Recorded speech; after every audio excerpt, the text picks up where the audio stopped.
me have been best friends like our whole lives. We're about to get high for the first time. Can we have drugs, please? Welcome into another edition of Box Office Quarterbacks. My name is Jeff. This is my friend Ahmed. Today we are talking about a series I don't think anybody was asking for, but it pleasantly surprised me. That would be the Ted series on Peacock. It's a prequel to Ted 1 and Ted 2 by Seth MacFarlane. Ahmed's cats, very big fans of this show. Ahmed, what did you think of it? So at first I was kind of just like not interested just because I'm a little Seth MacFarlane burned out, like Seth MacFarlane out. Um, but it was surprisingly charming. It did grow on me. I would, as we'll go into it later, I'll describe it as like a charmingly trashed TV. Yes. Those things that like a guilty pleasure, if you will. And this is not a dig at Seth MacFarlane. I want to make that clear, and I'll talk more about that as we go in. But no, I was pleasantly and begrudgingly surprised. Yes. I enjoyed it. Ahmed texts me about 20 minutes in, and he's like, I'm not feeling this. And I was like, just keep watching. And unlike our Good Burger episode, I'm happy it did grow on you. Yeah. It surprised me, too, because I am kind of burnt out on Seth MacFarlane. I like Family Guy when it first came out, and then when they brought it back on Fox, but I haven't watched that show in 15 years, maybe. I still watch American Dad. I loyally too. I really like that show. I think it's his best work, which kind of is why I'm like, just kind of like just put more effort in that. But hey, I can't blame Seth MacFarlane for wanting to keep going, just explore all these different avenues and whatnot. Yeah. And the thing I like about this is it feels like a live action Family Guy show. Is like you have the Bennett family, you have Maddie, who is the dad in this show, who's kind of like a more fucked up Peter Griffin, I guess. Yeah. And then I just think that the kid who plays John Bennett is very charming. I love the cousin in here, Blair. I thought she was a great addition to the cast, and the mom, Suze, who is kind of like the most innocent person in this entire setup. But yeah, I think the likable characters and just some hilarious episodes really put this over the top for me.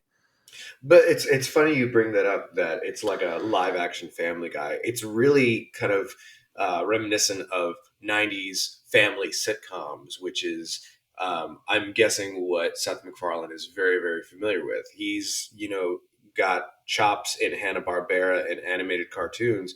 So, and he likes the family dysfunction. So it's formulaic in that regard, where it's, a father, a son, a daughter who's usually the voice of reason, a son who's a little bit weird, and then there's the mom who's the quiet housewife. This is how those family sitcoms used to be.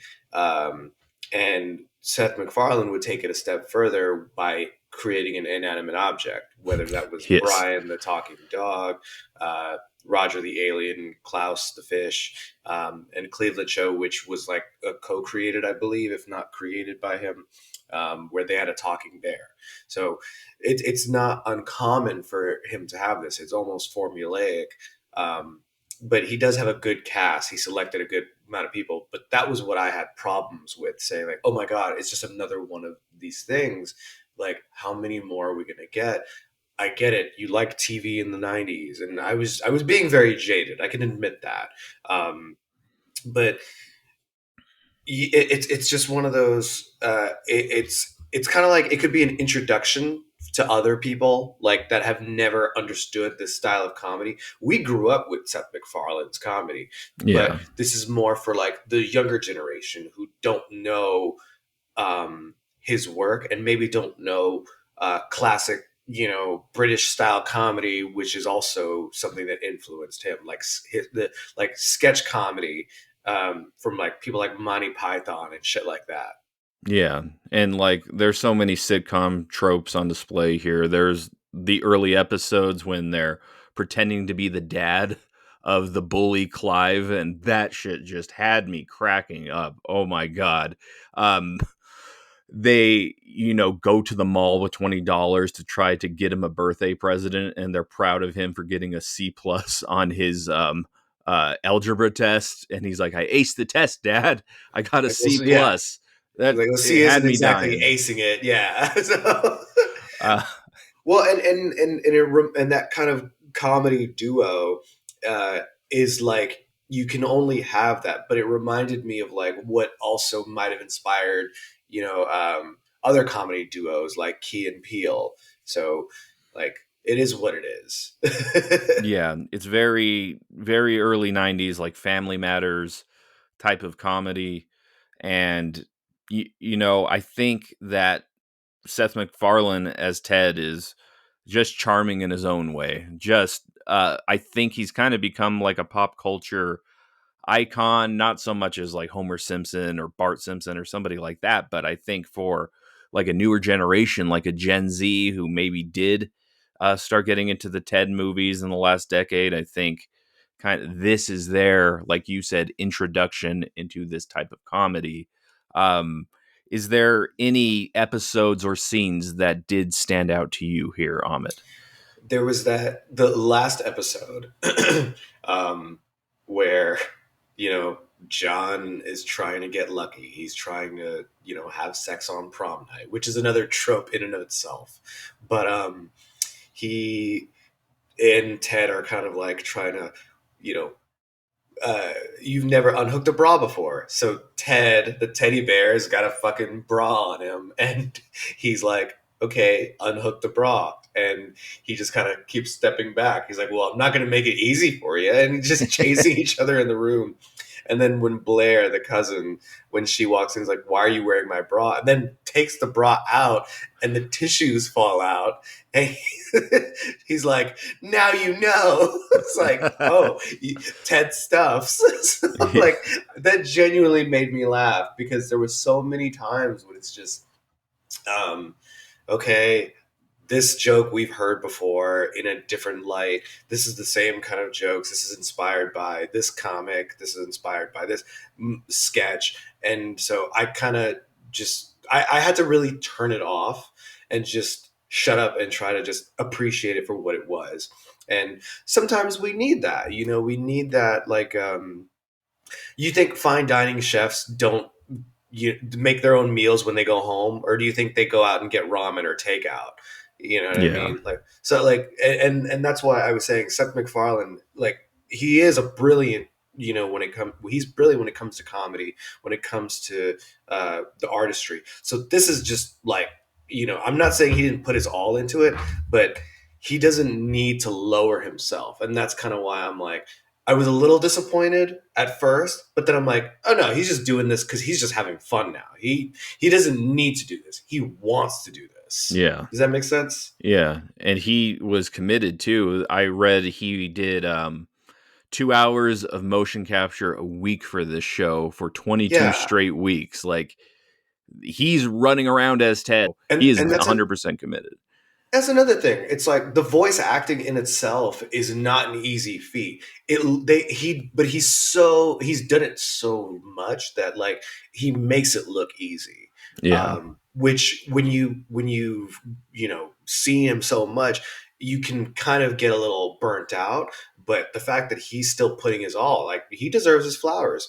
And Scott Grimes, who plays Maddie, the dad, that's Steve from American Dad. Is So that really? Holy crap. yeah, it is. And Steve is one of my favorite. Well, I mean, all the characters on American Dad are my favorite, but Steve, has singing chops, and that's because Scott Grimes can sing. So it was like, oh, that's so cool to see Scott Grimes, um, play a live action character.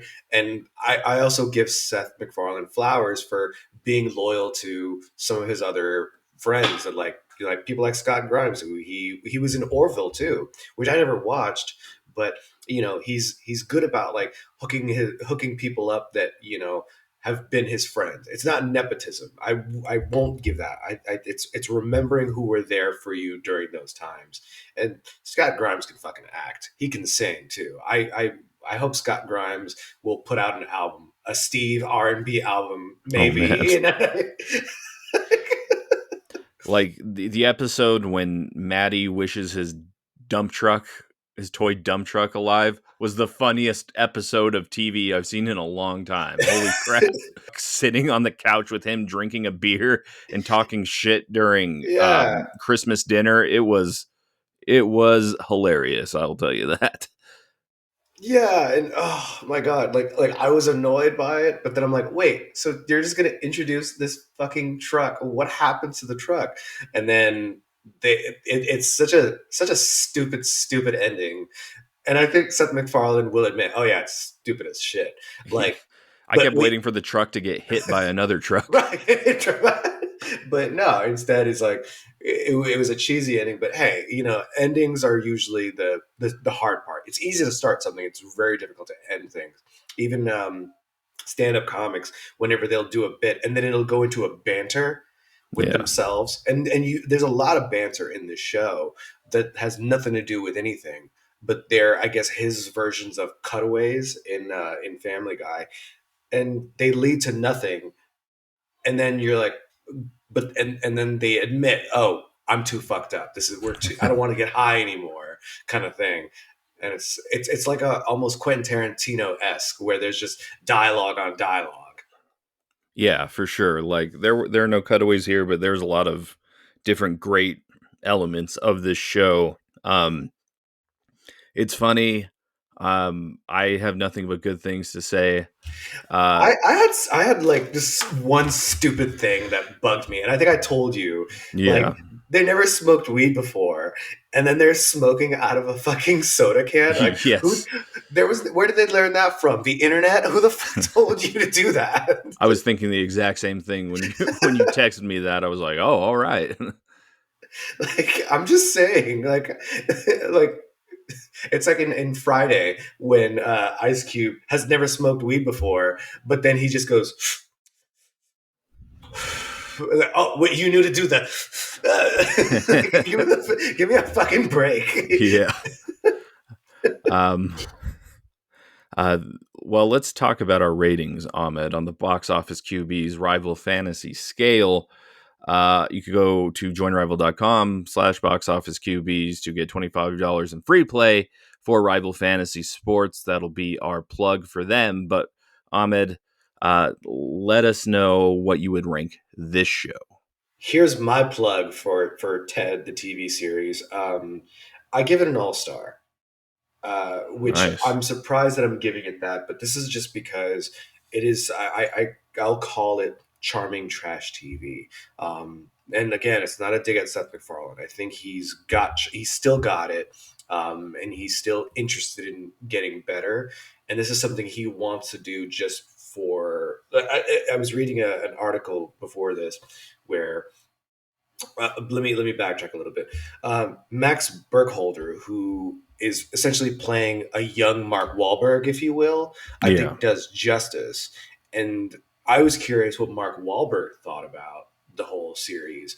And Seth MacFarlane, in an NBC article, talked about how they were initially going to do a TED 3, which I'm glad they didn't do. They did a prequel because Mark Wahlberg's schedule just was too fucking busy.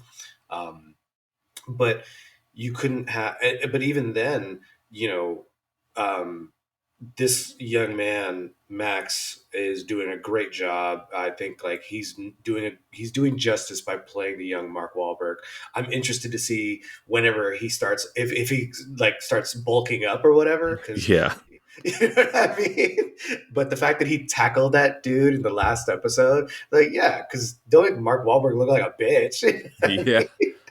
Come on, he gets robbed. Mark Wahlberg's gonna kick some ass. Yeah. Just like in Ted 1 when he punched that kid. It's like, I'm sorry, but somebody had to go Joan Crawford on him. Oh my god. So I give it, and I haven't seen Ted 1 in like 10 years, and I kind of want to stay in that little bubble where it was like, oh yeah, I love that movie.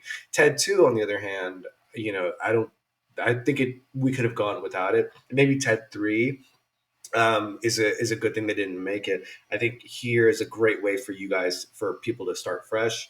I still have my reservations about prequels and reboots, but you know what? I will. I'm happy to give Seth MacFarlane this pass. Please, everyone else, don't fucking make a habit of it. There are original ideas out there. Just listen to the writers. And that's another reason why I'm giving it an all-star, just because the writing is pretty decent. They've got a good cast. I can't wait to see how the series develops. And I found my new guilty pleasure. It's very hard to admit it. I'm dying a little inside. I am shocked, actually. I thought Yeah, I I was know. going to come in here defending the show for like No, 20 no. minutes, and I am pleasantly surprised, Ahmed, because I was pleasantly surprised. Like, I wasn't expecting much. I just wanted to watch something to, you know, not have me think. You know what I mean? Right. Like, Yeah. sometimes you need like a stupid, hilarious series, and this is the perfect show to come along right now. Like, start of the year, um, get into it. It doesn't have to be like Severance or, you know, shows that make you question reality. When I love Severance, that's not a shot at that, but sometimes you need like charming trash TV, as Ahmed said. I Mhm. also am going to give this an all-star. Like, I was cracking up all 7 of these episodes. They set up a season 2, and I am 100% down for a season 2 of this show. Like, I am too. I'm be curious to see if, now that I wonder if it would be like how pop artists will just play, songs for kids, and then whenever their second album comes out, it's like, this is the shit I actually always wanted to do, but now that I'm a more polished artist, yeah, I can do this. And so now I wonder if season 2 is going to take a little bit more risks. Maybe the jokes will be a little bit more, not unoriginal, but it'll be like more like, maybe more original. Like, that'll be like, not like, there's so many times we've said to ourselves, you remember that scene from Family Guy when blank, or that scene from The Simpsons when yeah. blank. And I wonder if we'll get that version of that scene in Ted when, you know I think you're seeing that already because I've seen a lot of clips on Twitter. It's like, it's like, are we seeing this joke from the TED show? And it's like all these clips of all the stuff that happened on here. So it is making a dent in pop culture in okay. like a viral way that happens in 2024. But yeah, like, I think it's off to a great start. People are talking about it. It's a huge hit for Peacock, who's been struggling. So you have all this mixed in. If Twisted Metal can get a season 2, I'm pretty sure Ted is going to get a season 2. So As uh, long as Bel Air doesn't get a season 3, fuck that show. I didn't bother watching season 2. don't reboot 90s classics. Just make your Thank own you. 90s Thank you. themed classic like Ted. But yeah, Ahmed, anything else you want to add before we get out of here? No, just Seth MacFarlane. Retweet, sponsor us. Send us some Ted swag. Yeah, Yes. send me and Jeff a Ted Funko or a Seth MacFarlane Funko. I will gladly have it in my office. Yes. 100%. You don't have Um, to send us money. Give us the Funko. just give us a real life Ted. I want a talking bear that runs around. Um, No, no, Jeff, you want a talking dump truck? Admit it. I do not want a talking dump truck. Maybe a talking Hot Wheels car. Maybe we could throw There we that in go. there. There we go. Yeah. Um, but yeah, this has been another edition of Box Office Quarterbacks.